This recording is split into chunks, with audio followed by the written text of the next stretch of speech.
ജോലി കഴിയാൻ 1 മണിക്കൂറും കൂടെ ഉള്ളപ്പോൾ എൻ്റെ കെട്ടിയവൻ്റെ മെസ്സേജ്, ഇന്ന് എന്തെങ്കിലും കഴിക്കാനുണ്ടാക്കണേന്ന് പറഞ്ഞുകൊണ്ട്. എൻ്റെ പൊന്ന് കല്യാണം കഴിക്കാത്ത പിള്ളേരെ, എനിക്കൊരു മെസ്സേജ് തരാനുള്ളൂ, ദൈവത്തെ ഓർത്ത് കല്യാണം കഴിക്കരുത്. എനിവേ നമുക്ക് പാനിലോട്ട് എണ്ണ ഒഴിക്കാം. എണ്ണ ഒഴിച്ച് കഴിഞ്ഞിട്ട് സബോളയും മഷ്റൂമും കൂടെ ഇട്ടൊന്ന് ഇളക്കിയെടുക്കാം.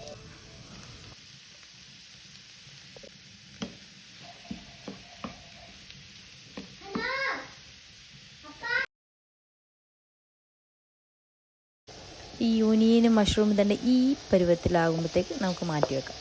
ഓക്കെ, സെയിം പാനിൽ ഓയിൽ ഒഴിച്ച് കൊടുത്തിട്ട് നമുക്ക് ചീസ് സ്റ്റേക്ക് വെക്കാം. ചീസ് സ്റ്റേക്കിന് ഞാൻ എല്ലാം നേരത്തെ പുരട്ടി വെച്ചായിരുന്നു. ജസ്റ്റ് സോൾട്ടും പെപ്പറും പെപ്പറിക്കായി മാത്രമേ ഞാൻ ഇതിനകത്ത് ആഡ് ചെയ്തിട്ടുള്ളൂ, ഗാർലിക് പൗഡറും.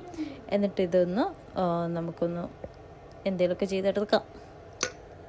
കല്യാണം കഴിക്കാത്ത പിള്ളേരെ ഈ ആൻറ്റിമാരും അങ്കിൾമാരൊക്കെ ഉപദേശിച്ചുകൊണ്ട് വരും, ഇന്ന് കല്യാണം കഴിക്കണ്ടേ, ഇത്ര ഏജ് ആയില്ലേ, അതാണ് ഇതാണെന്നൊക്കെ പറഞ്ഞുകൊണ്ട്. വീട്ടിലെന്താ കഴിക്കാമെന്ന് ചോദിച്ചാൽ ഈ അങ്കിളും ആൻറ്റിയും വന്ന് കുക്ക് ചെയ്ത് തരുമോ?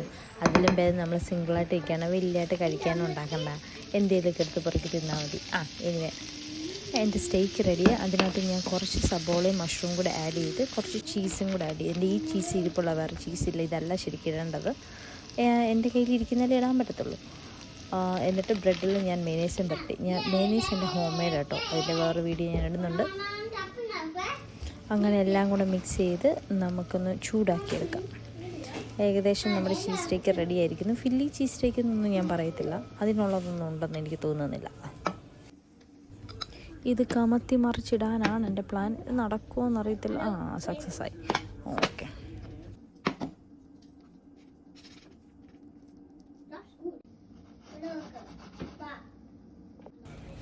അങ്ങനെ നമ്മുടെ ചീസ് സ്റ്റേക്ക് റെഡിയായി.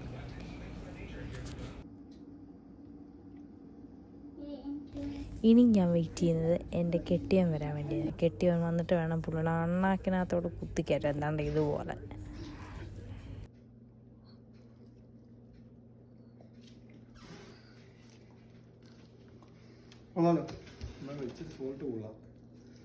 അടിപൊളി